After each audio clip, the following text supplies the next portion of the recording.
This was in like 2000, early 2000s when eBay was kind of popular, but not like now it's like Yeah. off the rails. So it Right. was just, resellers on there and I was buying and reselling stuff. People are like, don't leave your 9 to 5 until you're like, the business can work, right? Or some people would just YOLO it and just like Yeah. quit and go in, right? I'm curious then, because like obviously I never got to the point with brick and mortar, but like what was that transition like from all online to that brick and mortar? And like what was that like transition like, I guess? Oh my gosh, pay my taxes correctly. Exactly. Yeah. All the IRS. Yes. Exactly. Oh Do the yeah. right things, Yeah, like when absolutely. you're owning a storefront, there's all these like protocols with the city and the local chamber of commerce. It's nonstop. Welcome back to Founders Forum. My name is Kayla. This is Gregory. Hello. And today we've got a very special guest. We're talking to Velvet Lattimore. She's the owner and founder of Vedazzling Accessories, a visionary in the fashion world. And we are so excited to have you on today. Thank you so much for joining us, Velvet.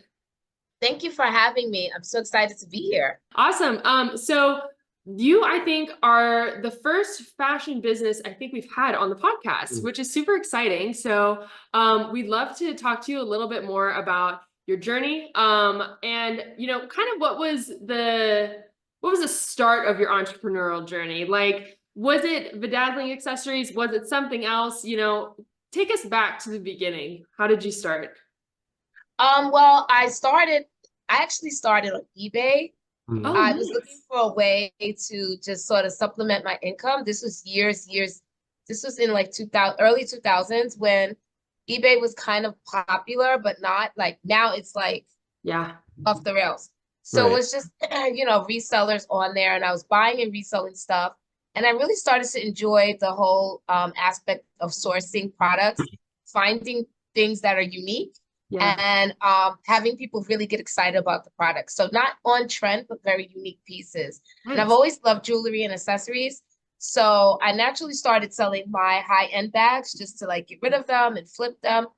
And then it just kept going from there. And it was to the fact that on my lunch break, because I had a full-time job then, I was always running to the post office with like bags. Yeah. And people were like, what are you doing? Like my whole lunch break was just going to the post office. Yeah. And eventually my store was like super duper.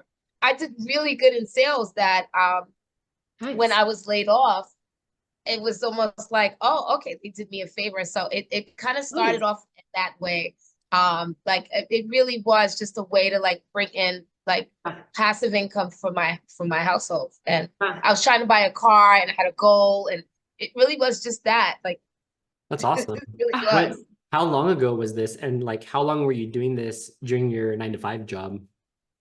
This was in 2005. Oh, So wow. I was, yeah, it was a long time ago Okay. when I was Okay. a baby. Uh-huh. And um I guess I want to say maybe I would say maybe about 2 years Wow. because I was able to get the car and pay Hey, off a lot of like credit card bills and I was nice. traveling with friends and yeah, and it was really booming. So I guess about 2 years in and then like I was having issues with the job and not even thinking that that could be my full-time thing. Yeah. And my sister said, why don't you open up a store? Because I was doing vendor events. Also, I started doing pop-ups, eBay, and it was just that like I was doing really well back then and Yeah. still am, but it was a different kind of, it was sort of like an unexpected thing because I wasn't I wasn't incorporated.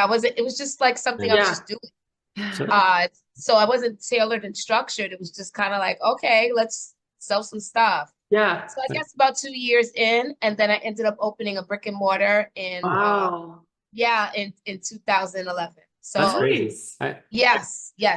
I'm Yes. interested because like I feel like there's two routes people can take from the 9 to 5 job, right? People are like, don't leave your 9 to 5 until you're like, the business can work, right? Or some people just YOLO it and just like Yeah. quit and go in, right? Looking back now, you've been in business for like 9, 10 years. Yes. You basically had a unfortunate event of a layoff, right? And it's like, oh, Yes. cool, I guess it's just time. But looking back, how was it managing both your main job and this side gig? Like, was it like you had no life or it was a good balance or like it was just too much work? Like, how did that whole thing go about? Yeah. It was intense Mhm. because my evenings, so during the day you get all these eBay, because people are bidding during the day. Yep. And then on the weekends, I started doing like flea market, pop-up events, excuse me. And so my weekends were not for me like laying around watching Netflix. It was just like Saturdays and Sundays doing like vendor events and pop-up events. And then during the day, so you also need to do your job, right? And make sure that you do your job because you don't want to get fired or anything like that. So it was very challenging, but I was able to handle it because was already established within the job, if that makes sense. So I had like sort of a flow of my workflow going. So it wasn't like I was a new employee. So I knew what time of the day to get things done by. And then I knew my lunch hour, like I had that time where I could quickly, slip away, run to the post office, run back, and get things done and still get my work done too. That's why when I got laid off, I was really like, oh, I didn't see it coming because I felt like I was managing everything, but it wasn't because of me. The department closed down anyway. But yeah, so to your point, it wasn't hard, but it did get overwhelming. At the time I was single, so it wasn't like, it was just really all about me. So I guess it may have been easier at that time than to do that. Now that I'm thinking about it, I guess, I didn't see it as a challenge. I just knew that this is what you have to do, and I just made it work. Right. Yeah. So.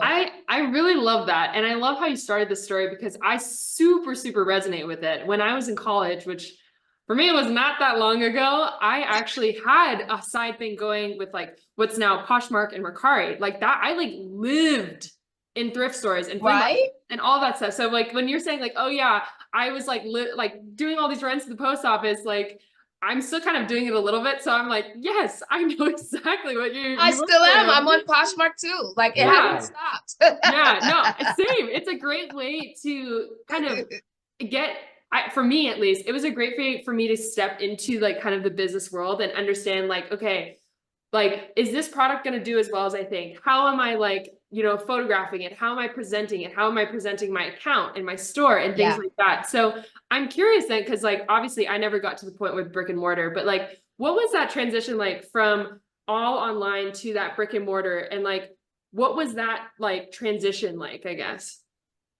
It was wild because first of all, I've never had a brick and mortar store. I didn't have any formal training. The first entrepreneur in my family, my mom and dad, my parents are city workers. They're traditional 9-to-5ers. So even thinking above and beyond and doing that was just crazy scary for me. Back then, Google was my friend. It still is. YouTube wasn't how it is now. So when I started my business, they didn't have all the resources that it is now. So I literally was going to the library and opening books. Reading Retail for Dummy. Like all these entrepreneur books by these amazing giants and greats, and just learning so the transition was really hard because online as an eBay seller, it's just very cut and dry. I put this picture up, I answer your questions, you like it, you don't like it, you bid, you win, and I send it to you. If there's any issues, you send it back. Very easy. But when you're in a store in front of people, I had no employees. It was just me. I was the accountant, the greeter, the inventory manager, the person who's washing the windows, opening the store, being on time to open the store because people actually care about when it's time starts. It was such a wild ride that first actually 6 months. I was like, holy crap, I don't want to curse, but I said the S word. What did I get myself into? So that was a challenge. I would say that was harder than being an eBay seller. I can imagine. I'm curious because like intuitively we don't sell anything and we don't have a brick and mortar, but in my mind I'm like, isn't online less overhead, right? Because when you go brick and mortar, there's like you have the rent or lease or whatever, and then like washing the windows, like you said. What was at the time the thought process of why you went to brick and mortar? And now that it's been around for 10 years or so, was it the right decision? Or like, would you, if you had to do it again, would you not do brick and mortar? That's a good one. Well, you know what? At the time, I thought it was a great idea because I was getting tired of doing the pop-ups. And I thought, why not be in one location? My sister actually came up with the idea. She said, why not be at a one location place and you can just ship your eBay stuff from the store, right? Because there are a lot of people who have brick and mortars where they do eBay at the store. Yeah. So that was the goal at first.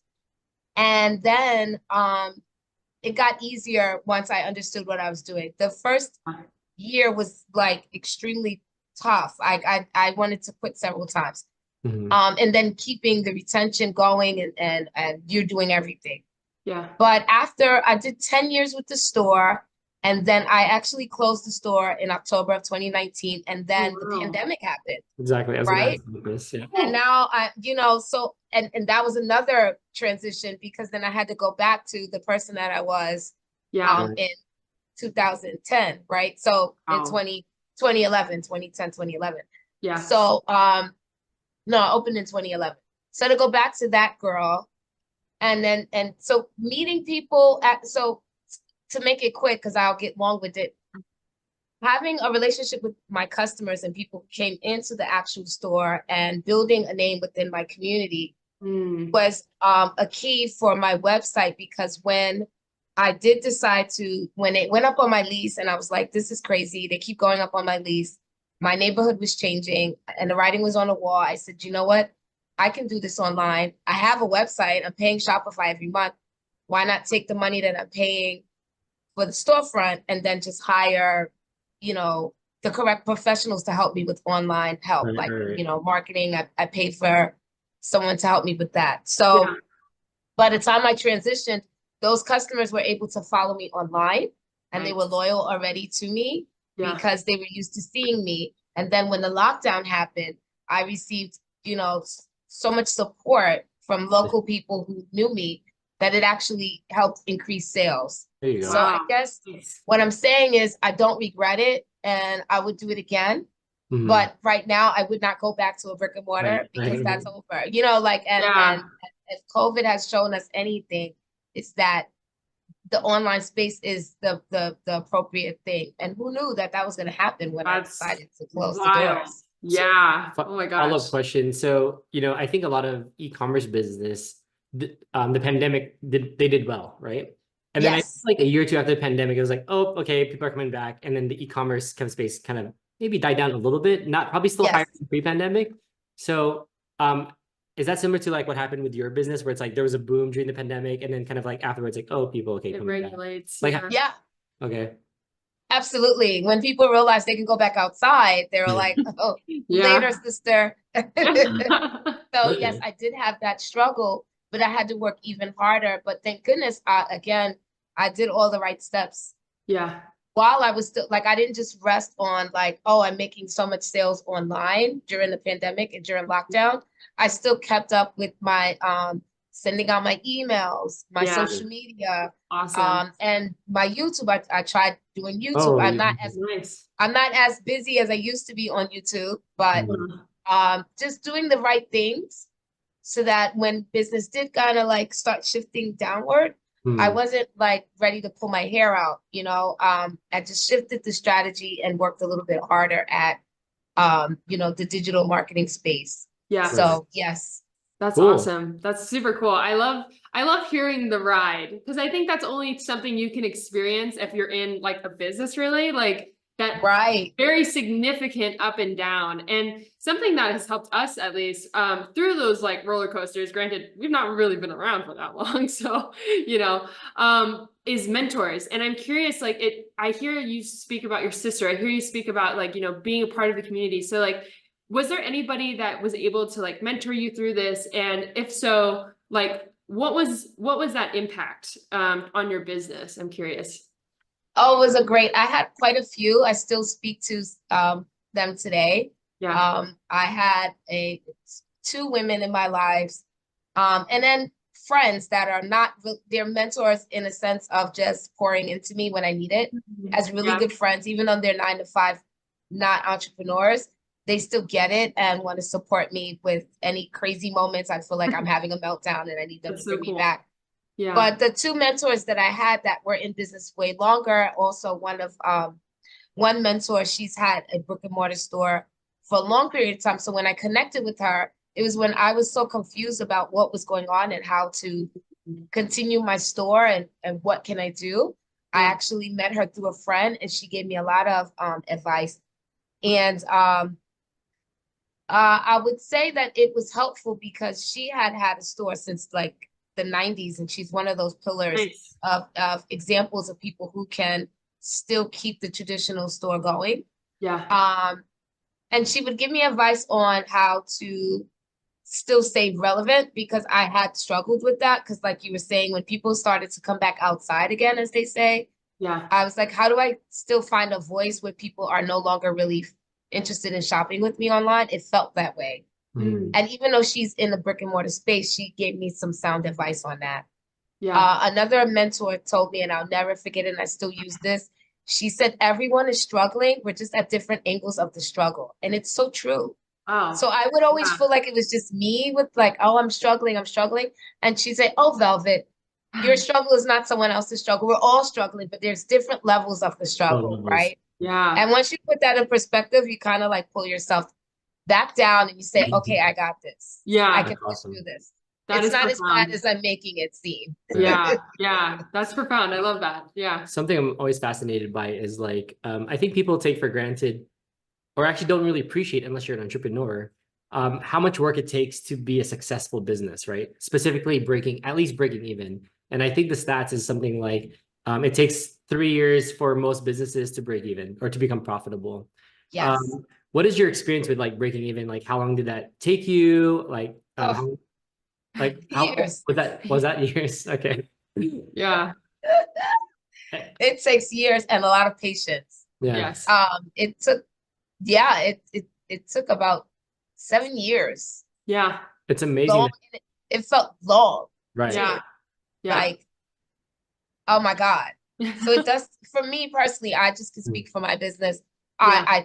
I think that it was grueling. You don't see it, but you know what it is? What I kept doing was just going with it. Yeah. And I didn't see a profit. I wasn't really breaking even. I was just going, but I actually like what I do. Exactly. Yeah. And I loved being at my store and people would come in. It was almost like a sitcom. You meet different characters that come in and they fill your day. And Yeah. so for me, I felt the crunch. And I know people say, oh, well, then if you're not breaking even, it's like a hobby. But I really didn't feel that way. I really love what I do. Yeah. So even when I wasn't making the money that, the public says you should be making, I was still grateful. I'm still grateful. Yeah. And Yeah. I'm enjoying the ride. I think Yeah. part of what we realized too is like it's a compound effect in terms of like whether it's money or experiences or people, like over the 7 years that you were, building to break even. It's like you were learning a lot of stuff, like how to run like a brick and mortar store, or like how to do inventory or how to deal with people, and like your skills and experience compounded to get to where you are today. Yeah. And how to run my website, because there was a point, like I said, when I got the website, I hired professionals and then things weren't working out. I then needed to learn how to do stuff in the interim until I can hire a correct person, which I ended up doing later on. But during those like 2 years, I had to learn Shopify. I had to take classes while running a business too. I'm online taking score classes and learning digital marketing, learning constant contact, learning these things. Oh yeah. And you said the right thing, and you said it. So I don't beat myself up, because in the middle of trying to break even, I have to learn how to, oh my gosh, pay my taxes correctly. Exactly. Yeah. Call the IRS. Yes. Exactly. Oh, Do the yeah. right things, like absolutely. when you're owning a storefront, there's all these like protocols with the city and the local chamber of commerce. It's nonstop. Yes. So, yeah. Absolutely. Absolutely. And, I'm actually curious now too, that you've pivoted back to this digital presence. Like, I guess then, like, how do you see yourself fitting into this e-commerce world, into the eBay world? Because I know it's getting really, really cutthroat. There's a lot of new players that are starting to enter, whether it be overseas, whether it be just like more people know about it. So like, kind of what's your plan for the next, let's just say to the end of the year? Like, how are you kind of maneuvering your way into this new landscape of digital sales? Well, I'm taking more classes, like I said before, and I'm trying to keep my ears open. My interns have taught me stuff that I didn't even think that I should be doing. So Yeah. I'm very grateful for that. Like my intern recently, she said, "Oh, you should be on WhatsApp." And I'm like, "WhatsApp is just Yeah. call my WhatsApp? friend." She's like, "No, WhatsApp has a whole business. You're missing out." Oh, yeah. So it's keeping my ear to the trends, Yeah. learning how to, and now I'm doing good on TikTok because of my interns. Boom. So just TikTok, learning yeah. the new things that and ways to pivot, and you never stop learning. Yes. So learning how to grow and to stay relevant yet again, and to find what trends and where people are now, right? Yeah. So like 5 years ago, the trend was really like Instagram, right? Yep. And Twitter, now X, but now people are on TikTok. That's where it is. And so Yes. years ago it was eBay, but now I'm realizing now, within the last 3 years, I've been on Poshmark, and I'm doing really good on Poshmark. That, you know, Nice. where I'm an ambassador for Poshmark. Oh, So like, cool. yeah, like, so I'm no longer really on eBay like that because the fees are Oh. insane. So I'm Yeah. not even on eBay anymore. But Yeah. you just have to evolve, and you can never rest and stay comfortable in whatever you think is worked for you I don't even want to say 5. Whatever Yeah. worked for you last year is not working, is not going to work. So whatever's doing in True. 2023, we did in 2023, is not going to help you in 2024, 25, right? Because Yeah. we're already now at something else, right? There's Yeah. a new platform. Platforms are evolving every day. Yeah. People's changing their shopping habits change every day. So Yeah. just finding that out, like, you know, it's just, Yeah. never stop. Yeah, just Since never you're stop. since you're an e-commerce guru now with like a decade of experience, Yeah. Guru. Okay. that's what Never we call heard it. that. Velvet the Guru. Yes. So we just started entrepreneurship about a year and a half ago. We decided to go to like the online marketing route. Yep. But something we've been really thinking about was like Black Friday, which you may be very familiar with. We wanted to experiment this year actually with like you know, trying to get into like maybe selling something on Black Friday, and we've never really sold any products online. So as beginners, do you have any advice for us being a veteran in e-commerce? Yeah. How would we go about, we want to start small, right? Just like a little test run here. Like, how would we go about learning or getting into selling something on Black Friday? Well, I would right now, because Black Friday is when you start preparing for it's crazy. But Yeah. August now is when you start. I would do product research. You know, go to the websites, like, even though you're not selling on Amazon, they actually help with everything. Yeah. So like stuff like, and I'm not trying to plug them, but like the Helium 10s and Jungle Scout, even if you're on DSRs, like that's helpful. And do product research, and they'll tell you the trend of what is going to be popular by the time you get to Black Friday, right?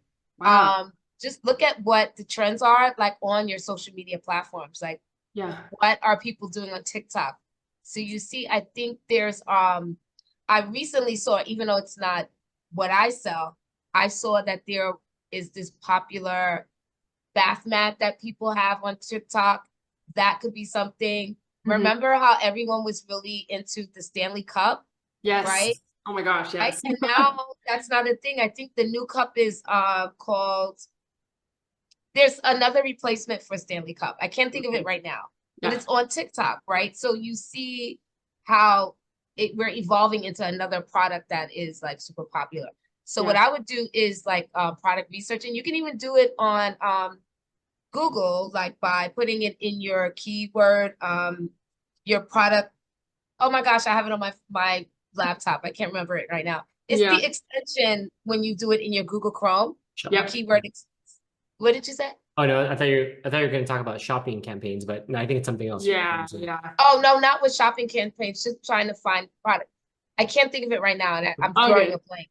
But there's an extension that you can put in Chrome where it'll show you what like the sites like Alibaba and DSR, what the product research are. And just I would do product research, and then you can start with with marketing and stuff. Okay, cool. Thanks for that All right. advice. Yeah, I think that's a good You're place to welcome. start. We're gonna test the waters because we've never actually, well, I've never done anything new. All of the stuff that I've ever sold has either been sourced secondhand or from, you know, another supplier or something like that. So I'm excited to get foray into this new world, I guess.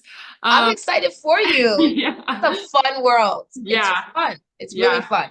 We're excited. This is something that he's been talking about since last year, I think. He's been like, oh, we should do a product. We should like try to sell something. Because like, I think that's what most people think of too when they think of entrepreneurship is like Shark Tank. selling a product. Yeah, like Shark Tank or something like that. Yes. Yes. So we'll give it a try. If we have questions, we might reach out to you about Please. this. I love helping. I mean, when I started my business, I have to be honest with you, I did not have adequate help. Yeah. So that's why I'm very passionate about helping people. You know, my husband's always like, "Oh my gosh, you're helping everyone for free." I just don't mind giving advice, like where within reason, like if I Yes. have the time. Right. But I just feel like people always need help, and sometimes you can't always get that on YouTube, like the regular human touch of, yes, the videos are great, but sometimes you might have a question and just like Absolutely. you did, you know, Exactly. and as best as I can't really guide you, but I can give you like a tidbit like that, and then you can run with it on your own, you know. Yeah, that's super helpful. It's really interesting Yeah. because like when we interview people, you can really tell people who are actually entrepreneurs because they've gone through it. And the way you talk is and answer is very natural and organic. So Yes. we know you've gone through it. Oh yeah. Oh boy, I've gone through it. I can tell you stories. Cool. Well, this was really, really helpful. Yeah.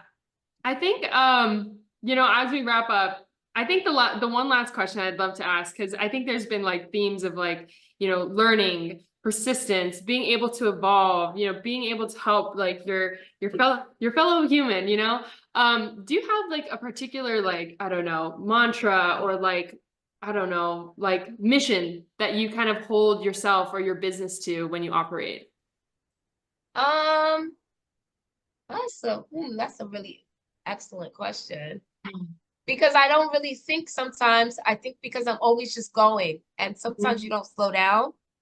But I would just say persistent is key. Mhm. There was one that I read a long time ago, and I have it on my refrigerator, and it says, I can't see the refrigerator from here, but it's when luck is when opportunity, when you're prepared. Oh God, it's like, say it again.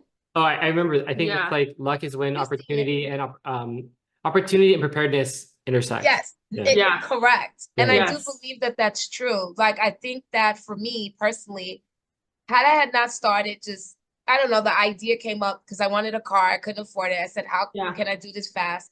If I didn't think about getting on eBay and preparing myself to learn the essentials of selling and resell, it allowed me to then, when I got my store, first of all, I was employed and I was learning the skills together. So when I did get laid off and I was able to have savings and unemployment money coming in, and I opened the store, I understood the aspects of reselling because I was already doing that. So when I got my, you know, official paperwork to say that I'm an actual store owner or a business owner, I was able to already hit the ground running because I was already reselling on eBay. So it's kind of like the same practices, but you just have to learn how to fine tune it, right? So I was prepared so that when I lost, you know, was laid off, I was like, oh, Exactly. I can open a store, right? You know, Awesome. like, so so it was like I was lucky, but I was prepared for the luck that started to. Same thing when I closed my store. By me, I had already knew in the beginning of 2019, I hired a digital marketing person, and the landlord already told me that they were going to raise my lease and my rent. And I already knew that when it was up, I was not going to continue. So I started preparing my website for online. And so by the time I started doing all these Google ads, and I was working with a company who was doing that for me. She helped me out so much, and she was fantastic, that when the pandemic happened, people were able to find me. Boom. Right. right? So Ready. It's all being ready for the opportunity. Yeah, absolutely. yeah, you have to be ready. Absolutely. You have to I be love ready. that. Well, thanks for hopping on, though. We really appreciate it. Before we go, where can our listeners find you? So we can put links to it on our descriptions. Yes, I'm on Instagram as Vedazzling. I'm on YouTube as Vedazzling, and I'm on X as Vedazzling. Everything I'm on Love it. Vedazzling. Oh, Vedazzling. I'm on Amazon as Vedazzling There you Accessories. go. My website Perfect. is vedazzlingaccessories.com. So you can just put in Vedazzling Accessories and everything will come up. Or you could just even put in Vedazzling. Boom. The Perfect. VE is for velvet. So There you Yes. go. Good Vedazzling. branding there. And for all of our audience members, let us know in the comments if you have any questions for Velvet. Yes. And we'll be sure to route it to Velvet as well. Yes, absolutely. Yeah, people can always email me. I'm at vedazzling@gmail.com. There you go. Perfect. Bedazzling I'm everything. open book. I love it. I love it. Awesome. Well, again, we upload weekly, so please don't forget to like, subscribe, and Hit that bell notification. to follow us on our journey. Thank you so much again, Velvet, for taking the time to talk to us. We got so many great nibbits, and we're so excited to share this with the rest of the world, basically. All right. Thank you for having me. I feel so honored. Best of luck. Thank you. Thank you. Bye.